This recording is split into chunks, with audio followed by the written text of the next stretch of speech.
Então, boa tarde a todos, pessoal. Então, vamos para mais um encontro da disciplina de Química do primeiro ano de Agropecuária.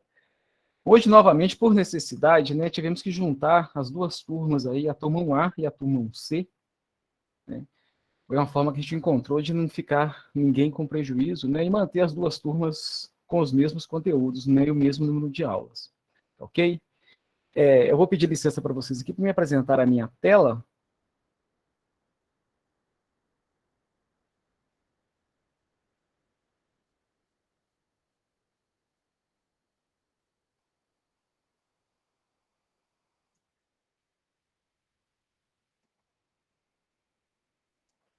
Então, pessoal, vocês estão vendo aqui a minha tela? Só me dê um ok, fazendo favor, alguém?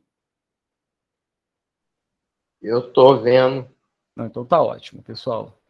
Então, né, esse PAPR, que na turma 1A é o 11, né, e na turma 1C é o 9, a gente está trabalhando, né, ainda dentro de funções químicas, especificamente as funções inorgânicas, né? Nesse PAPR a gente trabalharia as funções, né, sais e óxidos, ok? Mas como eu havia combinado com vocês, né, antes de falar de sais e um pouquinho sobre óxidos, vocês devem ter percebido que o tema óxidos nem tem no nosso livro, né? Esses livros novos não estão trazendo mais essa função, né? Ela tem algumas complexidades, né? Mas a gente vai mencionar um pouquinho sobre ela aqui, pelo menos nessa videoaula, né? A gente passou algumas informações sobre os óxidos. Vamos falar um pouquinho sobre sais, se der tempo, mas antes disso eu quero encerrar com vocês, do PAPR anterior, a questão, né, de ácidos e bases. Temos algumas coisas ainda que a gente precisa de conversar, né? Principalmente a questão das teorias ácido-base, né? As questões do conceito de pH e também a nomenclatura, ok? E a gente finalizando, a gente vai falar um pouquinho, né, sobre sais e também um pouquinho sobre óxidos, ok? Eu vou passar aqui, pessoal. Então, na aula passada, a gente apresentou para vocês esse material. Eu vou colocar aqui agora não, né? Em forma de PowerPoint, né? Um resumo aqui da disciplina. A gente falou para vocês do conceito, né, de ácidos e bases, um conceito de arrênios, que foi o primeiro conceito que surgiu, né? Então, nós vimos que ácidos, né, são substâncias compostas, ou seja, tem mais de um tipo de átomo, que em solução aquosa libera como cátion o hidrogênio, o H+. Ok? E vimos também que bases, né, são substâncias que liberam, né, quando dissolvidas em água, liberam exclusivamente como ânion o OH-, né, o ânion hidroxila. Ok? Vimos isso, esse é um conceito, pessoal. Nós vamos ver aqui na aula de hoje, né, que novos conceitos foram surgindo, né, conceitos mais amplos. Esses conceitos de arrênios, eles acabam sendo muito restritos, né, somente para soluções aquosas. Então, vieram conceitos posteriores, né, que ampliaram mais essa definição de ácidos e bases. Então, eu vou voltar aqui agora para o nosso livro. Então, pessoal, como nós falamos, né, nós enviamos para você já esse material, né, é o capítulo, só voltando aqui rapidamente, né, é o volume 2 da nossa coleção. A gente está aqui no capítulo 3, correto? Então, né, acho que eu não cheguei a mostrar muito dessa parte, né, na aula passada, mas essas duas primeiras sessões aqui, pessoal, a sessão 1, extremamente importante para a leitura, tá? Espero que vocês tenham lido, né? Essa questão de alimentos, a alimentação está diretamente relacionada à saúde, né? Então é uma questão extremamente importante nos dias atuais, né? Há pessoas com déficit de alimentos, né, e pessoas também comendo demais, né, e gerando uma série de problemas. Então é importante que vocês leiam, né, essa sessão, é uma sessão para leitura mesmo, que vai trazer algumas informações importantes, ok? E a sessão 2, né, onde vai falar sobre substâncias orgânicas e suas funções, podem fazer uma leitura. Como eu falei, né, a parte de funções orgânicas, né, vocês vão estudar isso no terceiro ano, ok? O livro ele traz um pouquinho aqui agora, né, mas é um breve resumo, vocês podem fazer uma leitura também, não é nada complexo, né, só para vocês verem do que se trata, né, mas vocês vão estudar as funções orgânicas, né, todas elas lá no terceiro ano do ensino médio, ok? O que nos interessa aqui realmente, né, são as funções inorgânicas, né, ácidos, bases, sais e óxidos. Então, nós já definimos para vocês o que é ácido, o que é base, Falamos para vocês das importâncias, né, dos tipos mais importantes de ácidos e bases que existem. O livro ele traz até um experimento, pessoal. A nossa estagiária Luana até fez com vocês, né, um pequeno experimento onde ela usou indicadores. Indicadores ácido-base são substâncias que mudam de cor, né, se o meio estiver ácido ou se o meio estiver básico. Ok? E esse experimento que ela fez, ela usou um extrato de repolho roxo, né, que nesse extrato de repolho roxo existe ali um indicador ácido-base. Tá? O livro aqui, pessoal, então, né, é importante vocês saberem que existem substâncias, né, que mudam de cor, e essas propriedades das substâncias mudarem de cor, né, elas são utilizadas para a gente determinar se o meio está ácido ou se o meio está básico. Okay? Então, são substâncias muito utilizadas aí no nosso cotidiano. Né? Interessante aqui, né, você vê que o termo ácido ele vem do latim, né, que significa azedo, picante. O termo álcali, né, ele já vem do árabe e significa cinzas vegetais. Porque as cinzas, né, geralmente, elas são alcalinas, né? Esse termo álcali ainda é usado, mas hoje em dia se usa muito o termo base, né, para falar das substâncias, né, alcalinas. Mas eu quero destacar aqui principalmente, pessoal, que o livro ele apresenta já antes aqui, né, ele fala em pH, ok? Ele fala aqui em pH, ele mostra que essa escala de pH, tá vendo que vai de 0 a 14. O 7 é essa divisão. Abaixo do pH 7 o material ele é ácido, acima do pH 7 o material ele é básico. Ok? Mas o que é, pessoal, pH? Então é importante a gente entender rapidamente aqui o que é essa escala. O pH é uma forma de medir, pessoal, a acidez do meio. Eu peguei aqui rapidamente aqui na internet, eu vou apresentar aqui para vocês. A fórmula, pessoal, o pH é uma fórmula matemática. É uma forma da gente medir a concentração de H+. O que é H+? Né? Todo ácido libera H+, em solução aquosa, como cátion, né? Esse símbolo aqui entre colchetes, pessoal, quer dizer concentração. O que é concentração? É a quantidade de H+ que existe naquele meio. Ok? Então, veja só, pH é igual... pH chama potencial hidrogiônico, né? É uma sigla. Ele é determinado por essa fórmula matemática. É igual a menos log. O que é log, pessoal? Vocês já estudaram logaritmos? Deixa eu voltar. Podem falar à vontade. Já estudaram a função logarítmica, pessoal?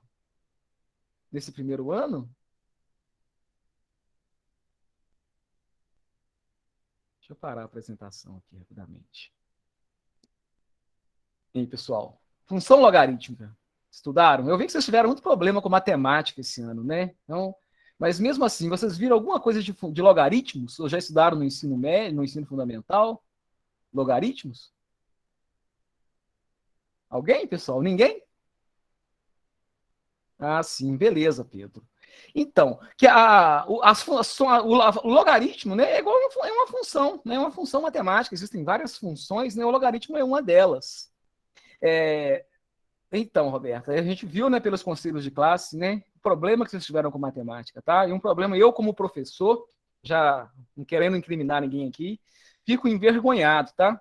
Eu que sou professor aqui da instituição, fiquei envergonhado ao ver nos conselhos de classe, né, os problemas que foram trazidos pela matemática, né, uma disciplina extremamente importante. Mas não cabe nós aqui agora ficar discutindo isso, né? De alguma forma a instituição vai ter que resolver isso aí.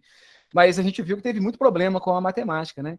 Mas o logaritmo, pessoal, vocês vão estudar bastante ainda, né? Então, pH, né, é o negativo, né, do logaritmo da concentração de H+ no meio. E como é esse negativo aqui, pessoal, ele indica o seguinte para a gente: quanto mais H+ estiver no meio, mais ácido o meio está. Quanto mais H+ estiver no meio, menor vai ser o pH. Porque é uma relação aqui, né, inversamente proporcional, por causa desse sinal negativo. Ok? E por que se usa isso, pessoal? É muito mais fácil a gente falar em pH do que a quantidade exata de H+ no meio. Por exemplo, né, o pH igual a 3, por exemplo. É fácil falar pH igual a 3. Agora, a concentração que gera um pH igual a 3, pessoal, é igual a 0,001 mol por litro de H+. Então é muito mais fácil eu falar 3 do que 001. Ok? Mas então esse pH é uma forma matemática que os químicos criaram, né, para facilitar essa referência, né, ao pH do meio, né, a alcalinidade ou a basicidade, né, ou seja, se o meio está ácido, se o meio está básico. Mas pH é um cálculo matemático, né, da concentração. Eu falando em pH, eu estou falando de concentração de H+. O importante, vou voltar aqui para a apresentação.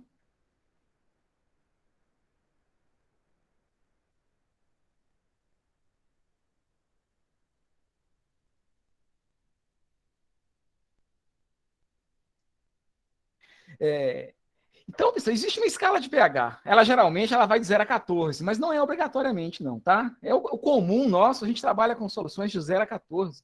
Mas pode ter, né, materiais com pH abaixo de 0 e também acima de 14. Mas a escala, no geral, é de 0 a 14, tá? E, pessoal, o 7 é o neutro. Um pH exatamente igual a 7, a solução está neutra, né?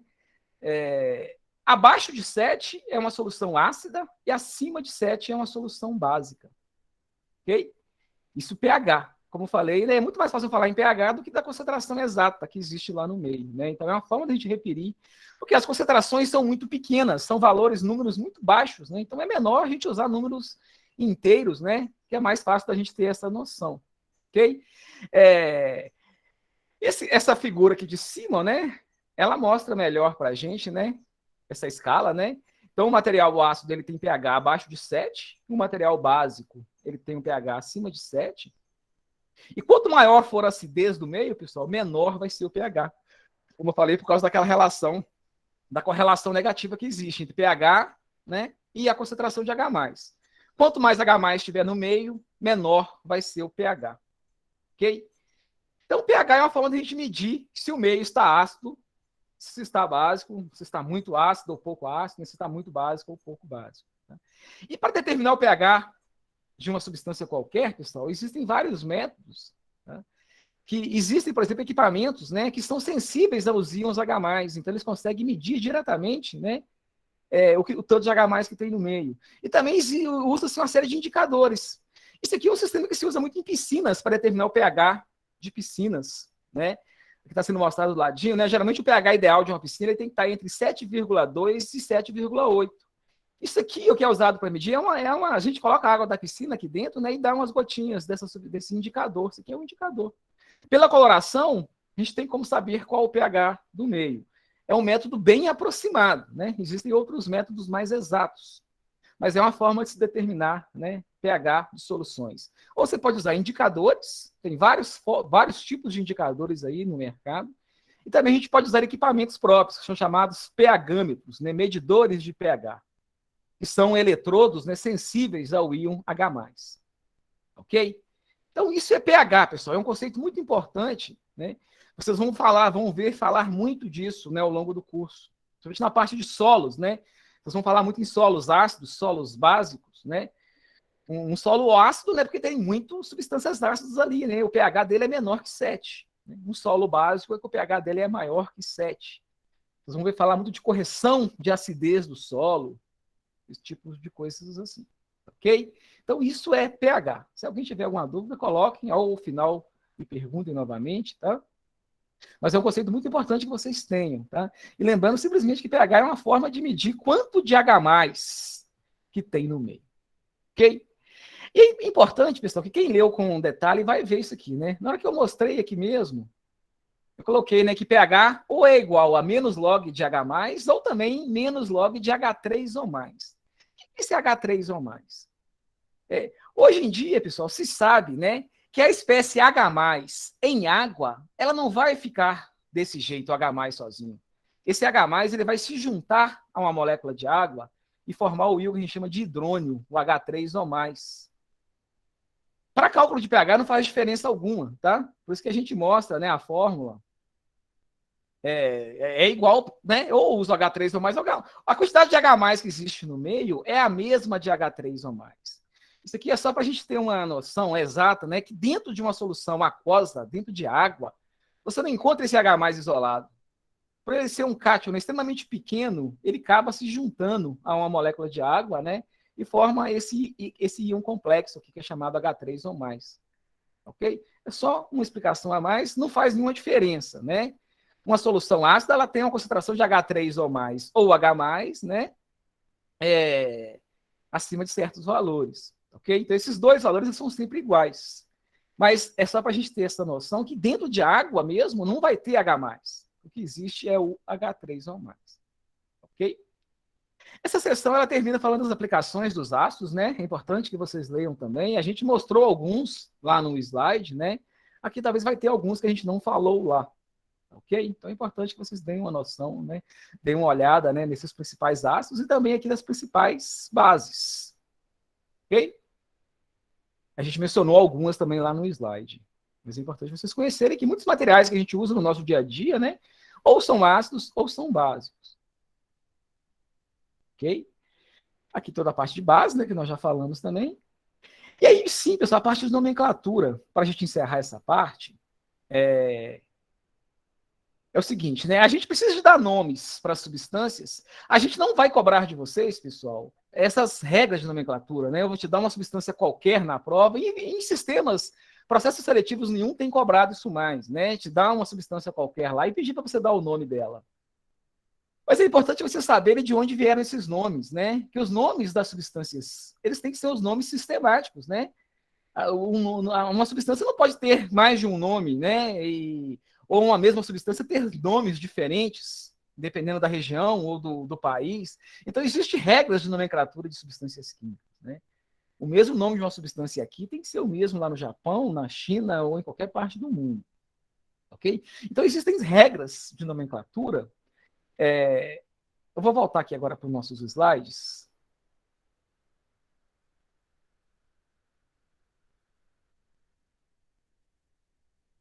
Deixa eu falar primeiro a nomenclatura dos ácidos.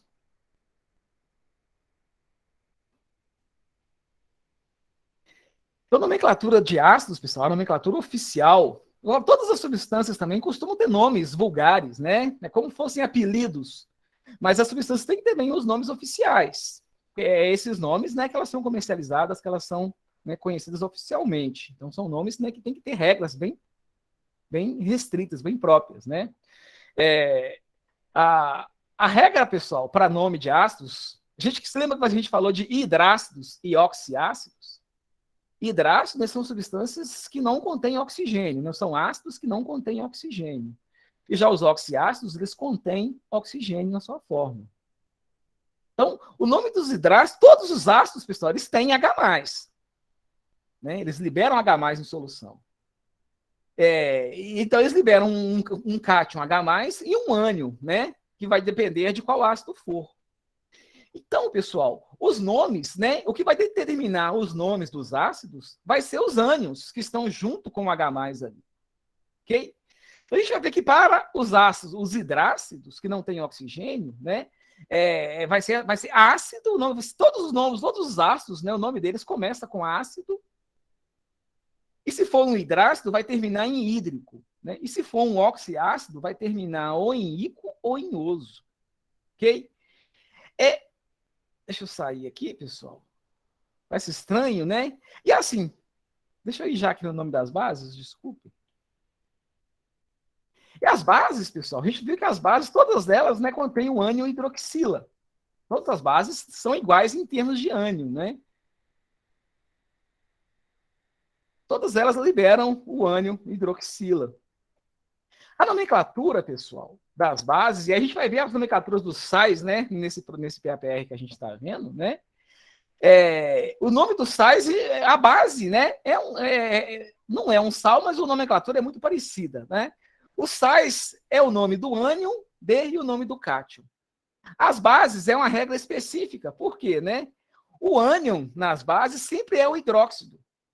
Então, pessoal, as bases sempre vão ter essa regra, vai ser hidróxido de, que vai ser o nome do elemento, o nome do cátion que está presente ali na base. Se for o Na, é hidróxido de sódio. Se for o alumínio, vai ser hidróxido de alumínio. Ok? Mas o que eu estou querendo dizer para vocês. Pessoal. Deixa eu voltar aqui agora no livro. Né?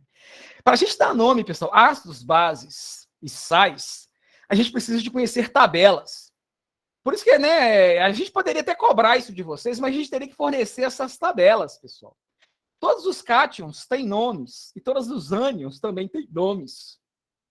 No caso dos ácidos, o cátion é o H+, né? Então, a gente vai ver que a gente vai ter principalmente com os ânions, né? E no caso das bases, o único ânion que a gente vai estar lidando vai ser o OH-, né? É o hidróxido, tá aqui nessa tabela, tá? Mas essas tabelas, tá vendo? Aqui são tabelas de ânions comuns, e essa de cima aqui são tabelas de cátions comuns. Para a gente dar nome, né? Como eu falei, para ácidos, bases e sais, a gente tem que conhecer, a gente tem que ter essa tabela. Ou decorá-la, que não convém mais, né? Antigamente se cobrava a decoreba de tabelas como essas, né? Ou então a gente tem que ter essa tabela em mãos, que é o que é comum hoje, né? Se eu precisar de saber o nome de qualquer substância, a gente consegue consultar, né? Pelo celular ou por um livro mesmo, você vai conseguir chegar nessas tabelas. Ok? Mas todos os ânions têm nomes. Aqui a gente está vendo alguns, né? O F- é o fluoreto, brometo, iodeto, cloreto, e assim vai, né? Fosfato, permanganato, cromato, dicromato, cianeto, carbonato, só alguns aqui para vocês verem, nitrato, né? Sulfato, o hidróxido, que a gente, né, vai comentar bastante aqui no caso das bases. Esses são ânions, pessoal. Então, cada ânion tem que ser um nome. E vocês veem que alguns terminam em eto, né? Todos aqueles que não têm oxigênio, percebam, né? Olha só, do flúor aqui até o cloro, ó, são todos terminam em eto. Agora, os que têm oxigênio, ou vão terminar em ato, ou vão terminar em ito, né? O ato é aquele que tem mais oxigênio, tá vendo? Clorito e clorato. O clorato, né, ele tem 3 oxigênios. O clorito, ele tem 2 oxigênios.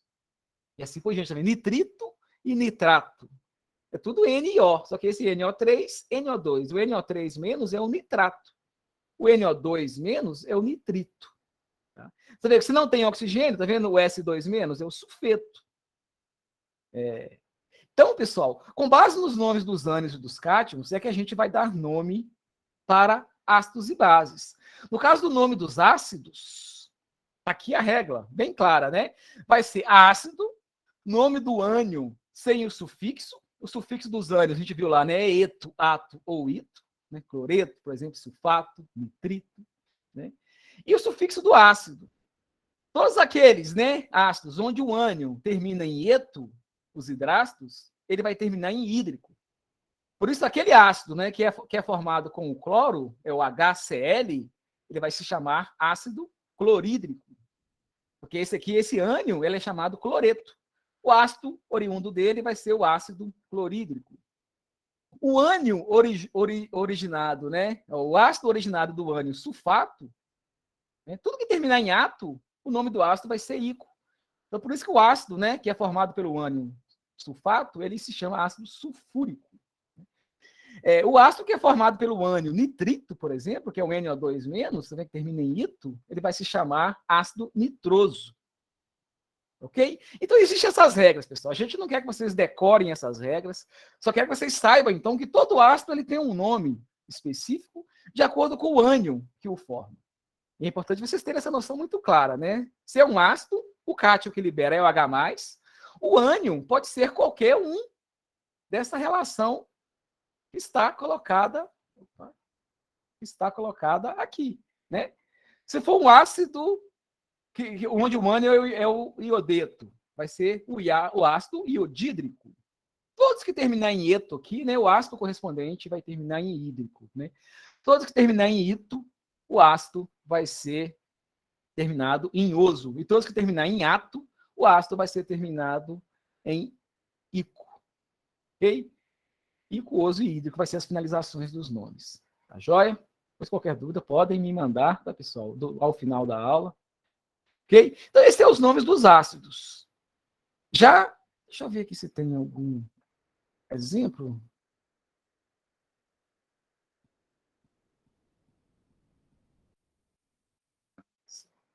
Não, ok. Já as bases, pessoal, como eu falei, o nome de bases ainda é mais simples. Porque o nome das bases vai ser simplesmente hidróxido. Toda base vai ter que ter um nome começando por hidróxido, porque o ânion ali é o ânion hidróxido. Então, as bases elas vão chamar hidróxido de, mas o nome do cátion. Os cátions, você percebe o nome deles, né? A gente tem poucos cátions poliatômicos. A maioria dos cátions é o nome do próprio elemento que o deu origem, né? Então, aqui tem o cátion amônio, é o NH4+, os demais são todos os cátions monoatômicos, tá vendo? O cátion hidrogênio, o cátion lítio, sódio, potássio, prata. Alguns elementos formam mais de um tipo de cátion, como o ferro, por exemplo, né? Existe o ferro +2 e o ferro +3. O cobalto, por exemplo, +2 e +3. O ouro, +1, +3. O chumbo, +2 e +4. Então, alguns cátions existem mais de um tipo, né? E aí a gente usa números romanos para se referir qual que é a carga do cátion. Então, o ferro 2+, ele é chamado de ferro 2. Né? O ferroso, né? Esse T aqui está errado, tá? O ferro 3+, é o ferro 3 férrico. Se existe chamar o sulfato ferroso, existe o sulfato férrico. Tá? Tudo é ferro, só que são cátions diferentes, né? Do elemento ferro. Então, quando existem mais de um tipo de cátion, tem que me falar qual que é aquele cátion. Se é o 2, se é o 3, se é o 2, se é o 4, se é o 1, se é o 3 e assim por diante. Ok? Mas os cátions também têm seus nomes. No caso das bases, a gente simplesmente, né?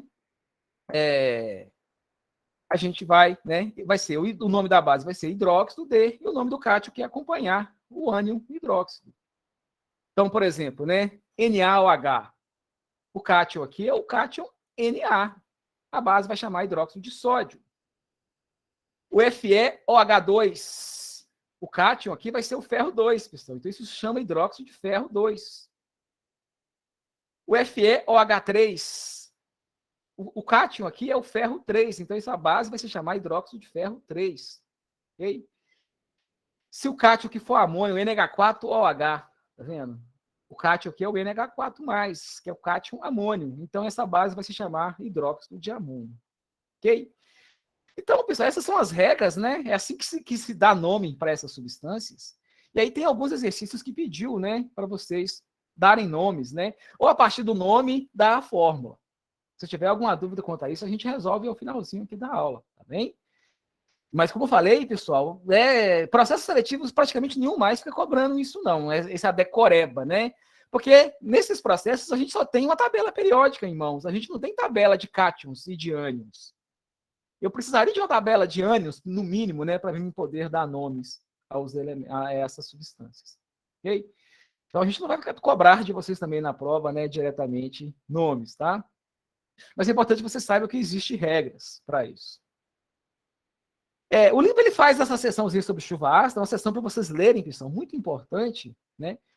A chuva, pessoal, ela é naturalmente ácida. O pH da chuva, normal, ele já é abaixo de 7. O livro vai explicar aqui o porquê, né? Então, o pH da chuva, normalmente, né, ele está na faixa de 5,6. Agora, o fato de algumas substâncias, pessoal, que estão sendo lançadas na atmosfera, e são principalmente óxidos, né? O óxido de enxofre e o óxido de nitrogênio. São substâncias liberadas, né, principalmente, né, pelas indústrias que usam combustíveis fósseis, que liberam muita quantidade, né, tanto de SO2, que é o dióxido de enxofre, né, e também o dióxido de nitrogênio, o NO2. Tem alguns outros também, mas esses dois são os mais importantes, tá vendo? O SO2 e o NO2. O que acontece com esses dois óxidos, pessoal? Quando liberados na atmosfera, né, é um problema de poluição. Né? A chuva ácida é um fenômeno de poluição. Né? Veja se é o pH da chuva, né, das águas, de uma forma geral. Né? As águas dos rios, elas têm um pH entre 6,5 e 8. Né? A água do mar tem um pH, né, na faixa, né, entre 6 e quase 9. Desculpa, as águas dos rios, né? Ela vem de pH desde 5, né, até 8, a do mar entre 6,5 a quase 9. Isso é o normal, né? Tem diferentes rios, né? Essa variação é normal. A chuva normal tem um pH entre 5 e 7. Esse fenômeno de chuva ácida, ele tem sido observado, né, há alguns anos. O que está acontecendo, né? A chuva está ficando ainda mais ácida do que ela já é. Isso por causa desses óxidos que são liberados, né, pela transportes, né, veículos e também indústrias que liberam, né, tanto dióxido de enxofre quanto óxido de nitrogênio. Essas substâncias, pessoal, elas reagem na atmosfera com a umidade e formam ácidos, principalmente o ácido nítrico, o HNO3, e o ácido sulfúrico, que são dois ácidos fortes, que se dissociam muito. E como são ácidos, eles vão abaixar o pH da chuva. Então, né, a chuva ácida, né, ela é causada por esses óxidos que são liberados pela poluição, né, pela poluição atmosférica. Esses óxidos, eles reagem, né, na atmosfera e formam ácidos. Isso é a chuva ácida, tá, pessoal? É importante que vocês leiam, né? É um tema muito cobrado, né? Aparece muito nos processos, né? Em muitas questões. Bem provável que a prova de vocês vai ter alguma questão falando sobre chuva ácida. Mas esse termo chuva ácida, né? A chuva só ficou mais ácida do que o normal por causa da poluição atmosférica, causada, né, pela queima, principalmente de combustíveis fósseis, combustíveis derivados do petróleo, ok? E do carvão. Para a gente finalizar, pessoal, essa parte de ácidos e bases, eu queria falar um pouquinho para vocês sobre as teorias. Nós já vimos uma, né, que é a teoria de Arrhenius. Nós vimos que para Arrhenius, né, ácido é toda substância que em água libera íons hidrogênio, o íon H+. E base, né, é toda substância que em água libera íons hidroxila, né? E exclusivamente, só pode liberar o ânion hidroxila. Ok? Essa é a teoria de Arrhenius. Como eu falei, ela é... Aqui está uma foto dele, né? Um sueco, um químico sueco. Foi uma teoria muito importante, né? Até hoje a gente ainda usa ela, que é a teoria mais simples de todas, para a gente explicar o que é um ácido, o que é uma base, né?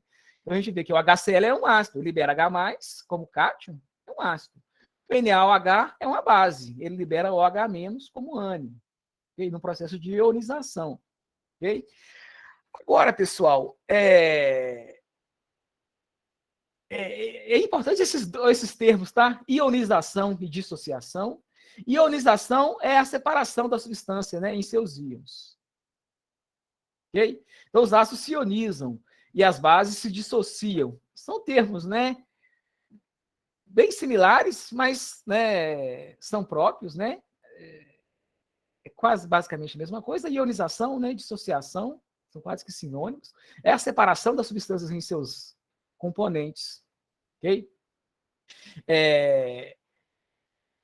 Como eu falei, pessoal, a teoria de ácidos e bases de Arrhenius ela não é a única, né? Com o passar dos anos, eles perceberam que algumas outras substâncias também apresentavam, né, pHs ou ácidos ou básico, e não se enquadravam naquela teoria de Arrhenius.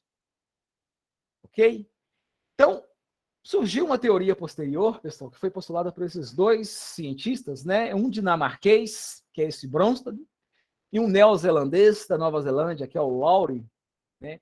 Então, essa teoria ganhou o nome de Bronsted e Lowry. O que esses dois postularam, pessoal? Eles ampliaram a teoria de Arrhenius para abordar outras substâncias, né? Eles chamaram de ácido toda aquela substância que pode doar prótons. O que é o próton, pessoal? O próton é o H+. Lembra que nós falamos? O que é o H+? O hidrogênio, o H, o elemento hidrogênio H, o que ele tem? Ele tem um próton e um elétron. Ok? Somente isso, né? É um elemento químico, né? O hidrogênio. Ele tem um próton e um elétron. É o menor elemento que existe. Né? Ele tem um único próton e um único elétron. Quando ele perde o elétron, né, para formar o íon H+, ou seja, só restou ali o próton. Então, o íon H+, também ele é chamado de próton. Okay? Porque é exatamente isso que ele é. É um único próton, porque ele perdeu o elétron que estava ali ligado a ele. Ok? Então, qualquer substância que pode doar prótons, pessoal, ela é um ácido. E qualquer substância que pode receber prótons, ela é uma base. Ok? Então, a gente vai... Isso amplia, pessoal. Por exemplo, né, uma substância que sabia-se, né, que ela que é um ácido, o HCl, por exemplo. Né? Quando a gente coloca o HCl em água, pessoal, ele doa um próton para a água e forma, como eu falei, né, o H3 ou mais, e libera o Cl-. A gente mostrou isso de diferentes formas, né? A gente colocou HCl, só para deixar bem claro o que eu estou querendo dizer aqui para vocês. Ó. A gente pode colocar dessa forma, né, para explicar pela teoria de Arrhenius, o ácido se ionizando. HCl libera H+, e libera Cl-. Mas nós sabemos, como eu falei com você, essa espécie H+, em água, ela não fica assim sozinha, né? ela tende a se ligar à molécula de água.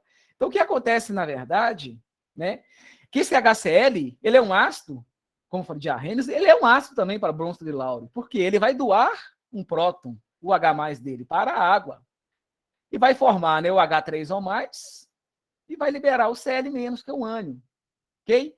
Então, o HCl, ele é um ácido. A água, pessoal, isso aqui está deslocado um pouquinho, tá? Esse livro ele tem alguns erros. Essa substância aqui, ele é um ácido. A água que está reagindo com ele aqui, ela é uma base, porque ela está recebendo um próton. Então, para Bronsted e Lowry, pessoal, sempre vai ter o par ácido-base. Uma substância doa, ela é o ácido, a substância que recebe é a base. Embaixo está mostrando bem bonitinho, né? Tá vendo aqui o ácido? Mostrando, né, todos os elétrons envolvidos, né? O HCl, ele vai, né, perder esse H+, que vai se ligar à molécula de água, aqui da molécula de água, aqui o HCl, né? Esse H aqui, ele vai sair com um elétron e se ligar à molécula de água e formar o ânion, né, o íon H3O+, e vai liberar como ânion o Cl-, o cloreto, ok? Então, o HCl é um ácido, a água, nesse caso aqui, ela é uma base, ok? Então, existe sempre um par ácido-base conjugado. E as reações também podem acontecer ao contrário, pessoal, né? Essa reação ela poderia acontecer ao contrário. Esse H3O+ aqui, ele poderia reagir com o Cl- e formar o HCl e a água. E aí, no caso, o H3O+ estaria doando o H+ para o Cl-, e formando HCl e formando a água. Então, o H3O+ aqui, ele é o ácido, o Cl- é a base. Então, né, Bronsted e Lowry, pela teoria deles, né, sempre vai existir um par ácido-base conjugado. Todo ácido tem uma base conjugada. No caso, esse aqui, o HCl, ele é um ácido. O Cl-, pessoal, ele é uma base. Então, o par ácido-base conjugado, o HCl é o ácido, né? O Cl- é a base conjugada. A água aqui é uma base, o H3O+ é o ácido conjugado a ela. Então, todo ácido tem uma base conjugada, toda base tem um ácido conjugado, que seria o produto dessa reação entre o ácido e a base. Essa é a teoria do Bronsted e Lowry, ok? A gente pode explicar, por exemplo, que algumas substâncias, pessoal, são ácidos ou são bases. Por exemplo, a amônia está sendo mostrada aqui, né? Pela teoria de Arrhenius, pessoal, o NH3, que é a amônia, hoje a gente sabe que ela é uma base, mas pela teoria de Arrhenius a gente não teria como demonstrar isso. Mas o Bronsted e Lowry ampliaram isso, né? Veja o que acontece aqui, pessoal. Quando a amônia é colocada em água, ela reage com a água. A água doa um próton para a amônia. Então, a amônia que ela reage como base. A água reage como ácido, nesse caso. A amônia, né? Ela vai receber um próton da água, por isso ela é uma base, e vai formar o NH4+, e vai liberar o OH-. Ok? Então, aqui agora a gente consegue ver por que a amônia é uma base. Ela libera o OH-, né? Então, a amônia é uma base, a água que é um ácido conjugado, o NH4+ é um ácido, né, conjugado da amônia, o OH-, né, é a base conjugada da água. Mas sempre vai ter o par, ok? Então, né, a teoria de Bronsted e Lowry, ela se resume assim, né? Ácido é toda substância que doa prótons, base é toda aquela substância que recebe prótons. E todos aqueles ácidos e bases, pessoal, da teoria de Arrhenius, se enquadram aqui na teoria de Bronsted e Lowry. Então, o Bronsted e o Lowry eles postularam uma teoria mais ampla, né, que permite a gente entender melhor, né, o que é porque outras substâncias são também ácidos ou bases, né? Então, ele permitiu essa ampliação no conceito, tá? E uma teoria que veio ainda depois, pessoal, ainda mais ampla que a de Bronsted e Lowry, é a teoria de Lewis. Então, o Lewis ampliou, eu não vou entrar muito em detalhes aqui na teoria deles, não, do Lewis, não, mas para Lewis, pessoal, um ácido é qualquer substância que tem capacidade de receber pares de elétrons. E uma base é qualquer substância que tenha a capacidade de doar pares de elétrons. Ok? Então, como eu falei, eu não vou entrar aqui muito em detalhe, o próprio livro não entra, tá?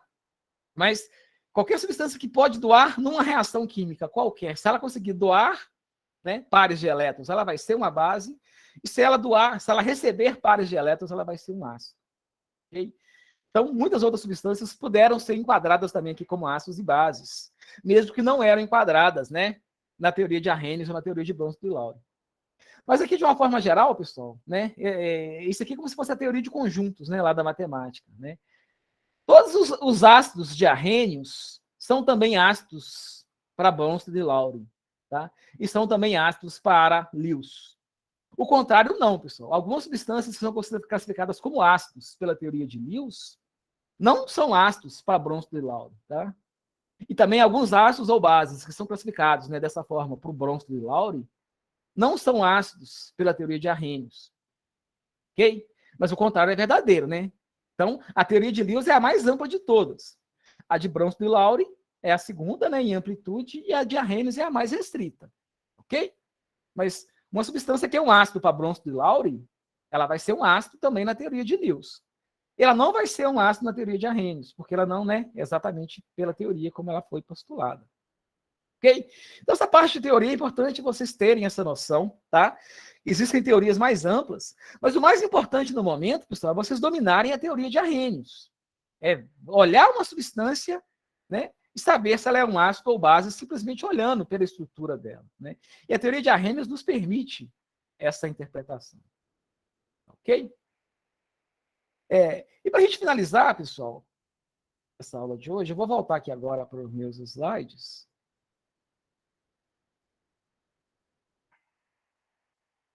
Né? Isso aqui nós já falamos na aula passada, que é algumas bases importantes, né? E para a gente fechar, pessoal, vamos já falar de sais. Okay? Então, a gente conceituando ácidos e bases, fica muito fácil a gente entender o conceito de sais.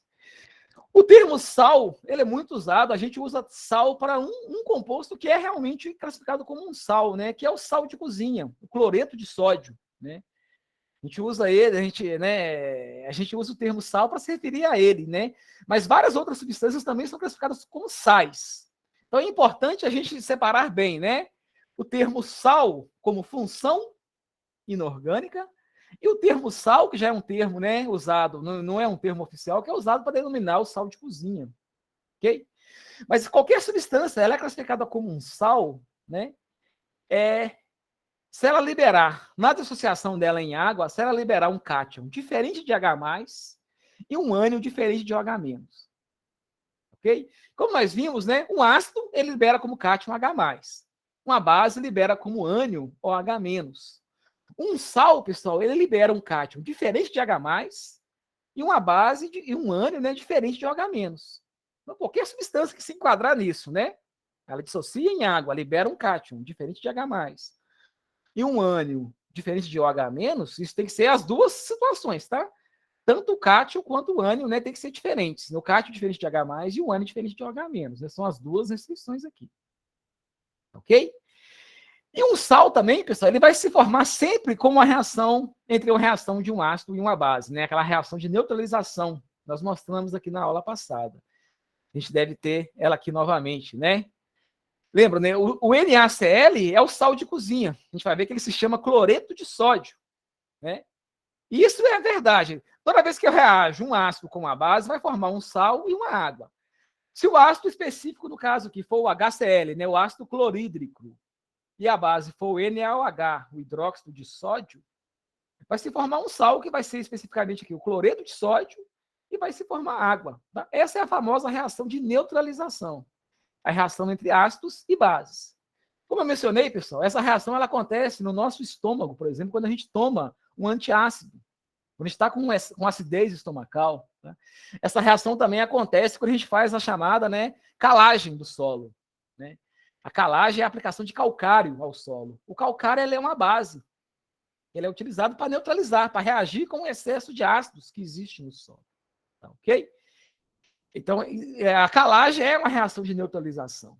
Tá? Quando a gente toma um antiácido, um comprimido, qualquer que seja, né, a gente está acontecendo uma reação de neutralização no nosso organismo. Tá?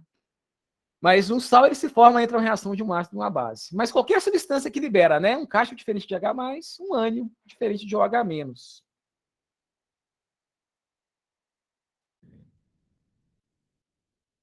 Então, salificação, né, porque essa reação ela forma um sal, né? Mas o nome mais comum que a gente se dá, né, é a reação de neutralização, porque ela vai neutraliza o outro. Ok? A nomenclatura, pessoal. Então, a nomenclatura para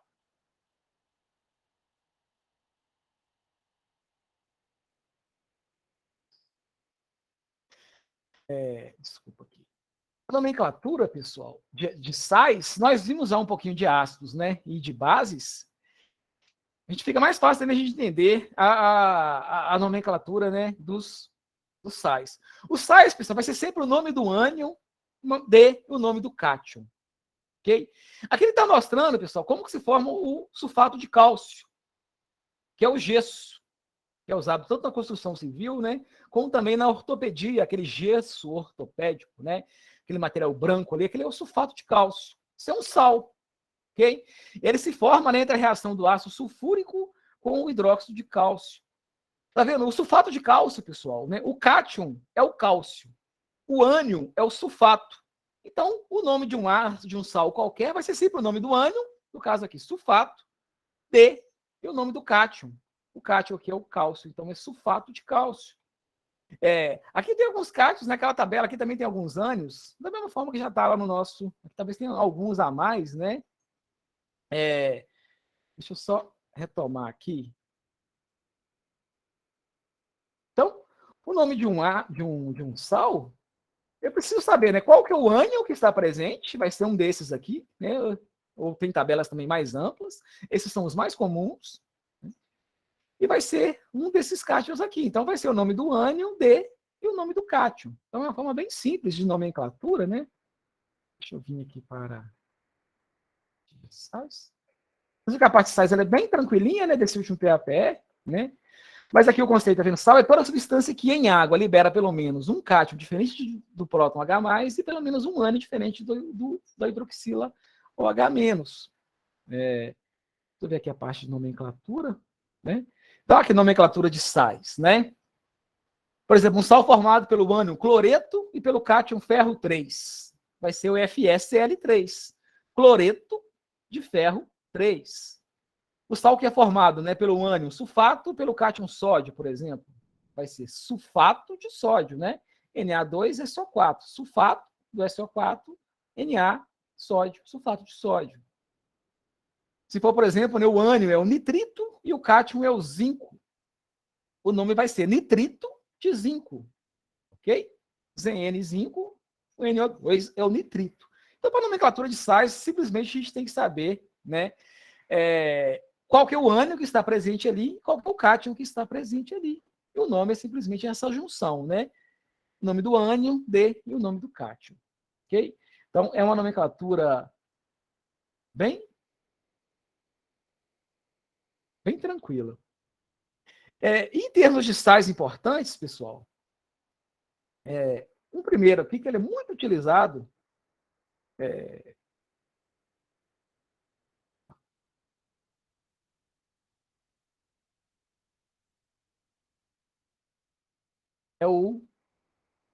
Vamos falar de alguns sais importantes aqui. O livro também vai listar alguns, pessoal. Um extremamente importante, muito utilizado, é o bicarbonato de sódio. Veja o nome, né? Esse aqui, HCO3, pessoal, isso aqui tudo junto é um ânion. É o ânion bicarbonato. Okay?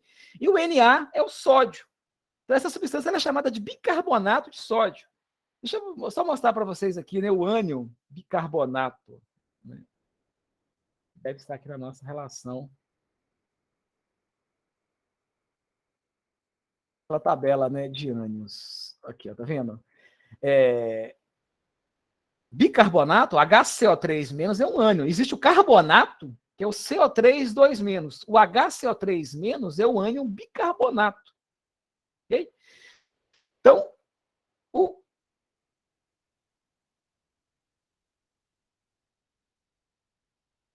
bicarbonato de sódio é o NaHCO3. É o princípio ativo do heno, do sorrisal.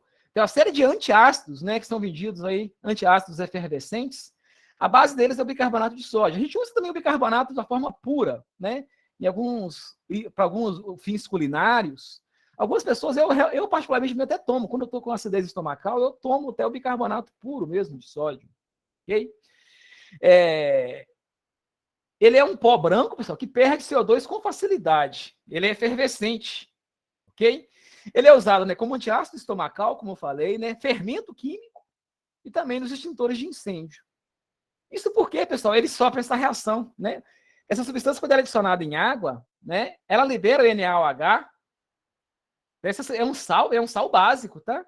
É um sal que vai gerar, e quando ele reage com a água, ele libera uma base, libera água e libera CO2, né?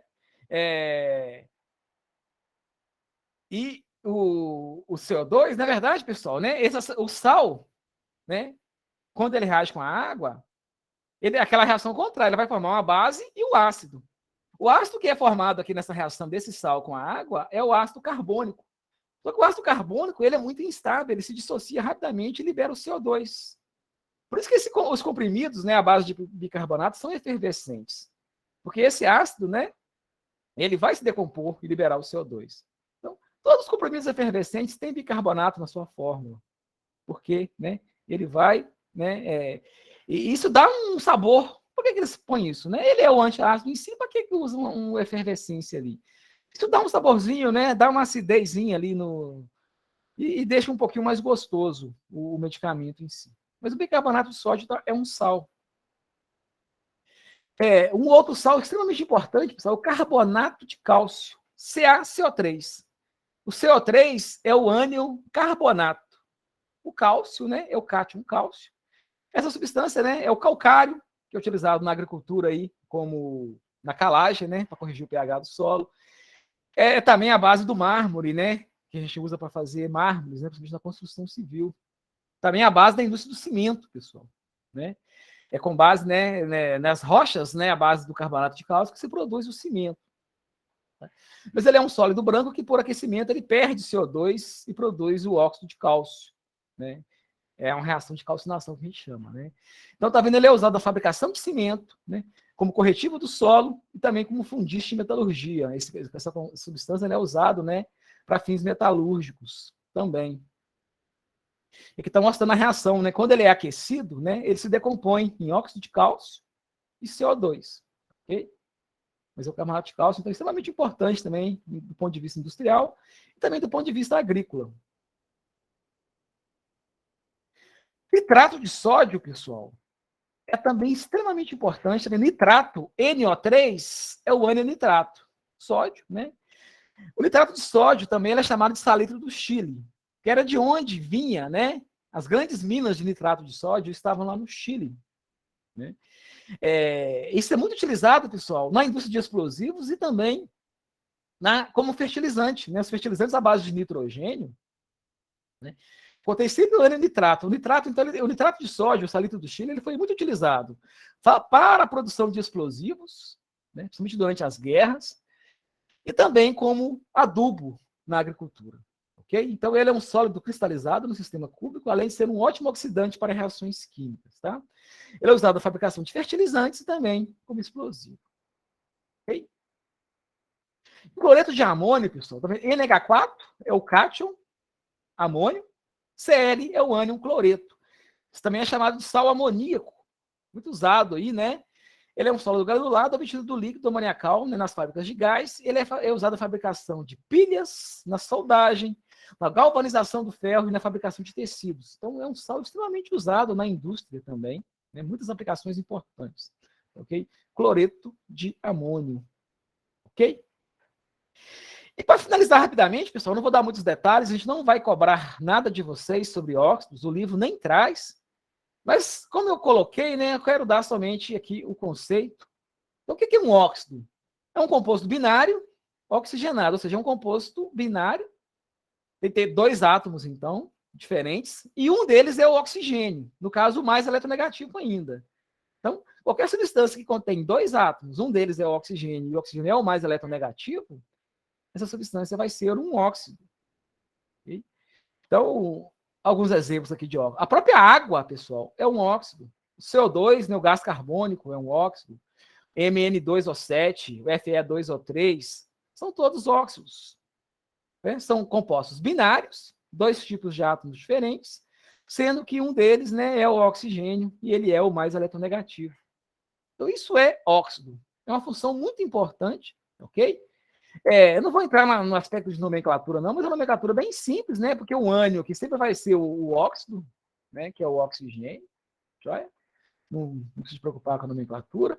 Existem classificações, tá? Existem diferentes tipos de óxidos.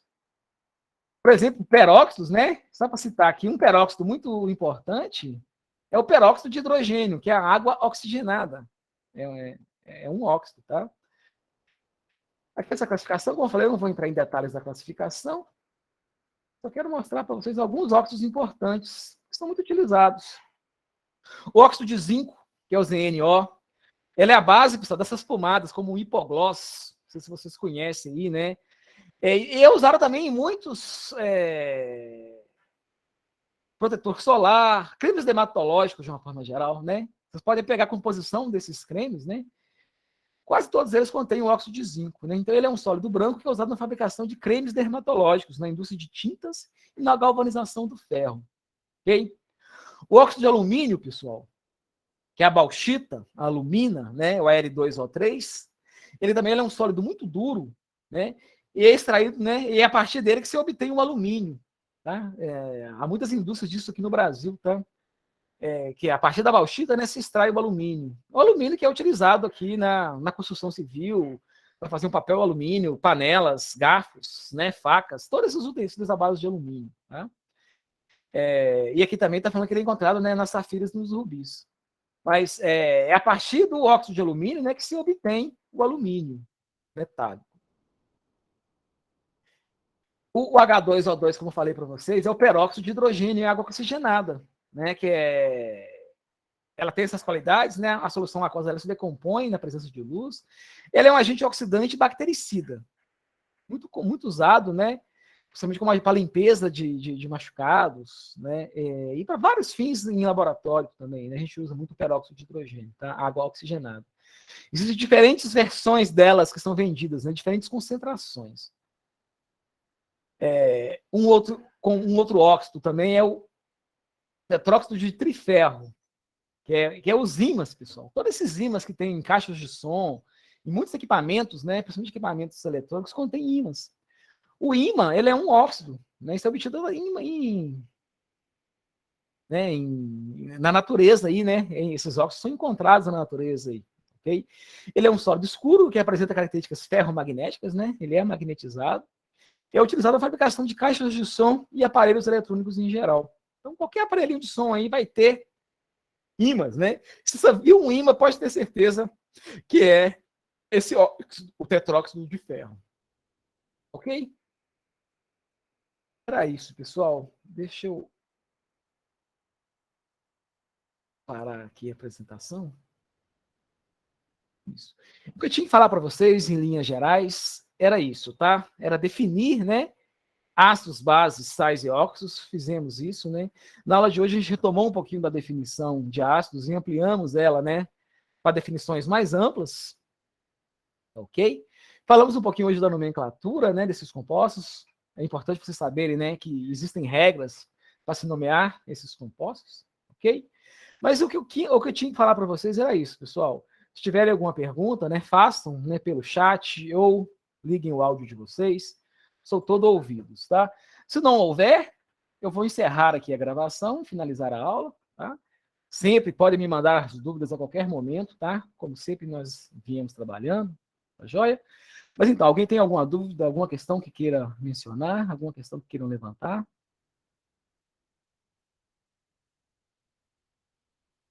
Algum exercício que ficarem com dúvida, pessoal, fiquem à vontade, tá? O que precisarem aqui, estou à disposição.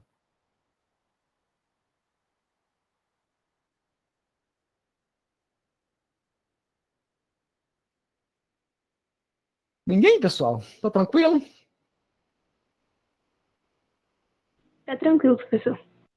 Beleza, pessoal. É isso, né? Qualquer dúvida, então, né? Se tiverem qualquer curiosidade a respeito da disciplina como um todo, né? Entrem em contato, tá? Eu vou finalizar aqui, então, a gravação.